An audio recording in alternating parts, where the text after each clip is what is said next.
ფიქრობდი, რომ ოქტომბერში ჯასტინ გეიჯის წინააღმდეგ უნდა მებრძოლა, მაგრამ ასე არ მოხდა. სინამდვილეში ილიას გარდა არავინ დამრჩა საბრძოლველად, ამიტომ იმედი მაქვს ეს ბრძოლა შედგება. აქამდე ყველაფერი მოგვარებული იქნებოდა, მას რომ კონტრაქტისთვის მოეწერა ხელი, მაგრამ იგივე ხდება. კამერების წინ ბევრს ლაპარაკობს, მაგრამ როცა ხელშეკრულება მის წინ დევს, ხელს არ აწერს.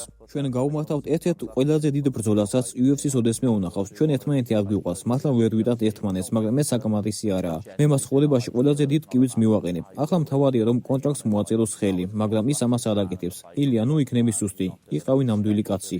ვერავინ გაიგებდა ვინ იყო ილია თოფურია რომ არა მე, მან სახელი ჩემს ხალხზე მოიხვეჭა. დღეს ჩემპიონი ვერ იქნებოდა ჩემს გარეშე და ახლა გონია რომ ჩემთან ჩხუბისთვის ზედმეტად კარგია. ის მადრიდიდანაც კი არა, ის ესპანეთიდანაც კი არა, ის ბენიდორმიდანაა. ის ყალბია, ისეთივე ყალბია, როგორც მისი გამოწერების ნახევარი. მისი გამოწერების ნახევარი ინსტაგრამზე ბოტები არიან. ის უბრალოდ მაკრეგორის კოპირება და მეზიზღება. ის ესპანელიც კი არ არის, ის ქართველიც კი არ არის. ის გერმანიაში დაიბადა და გერმანელია.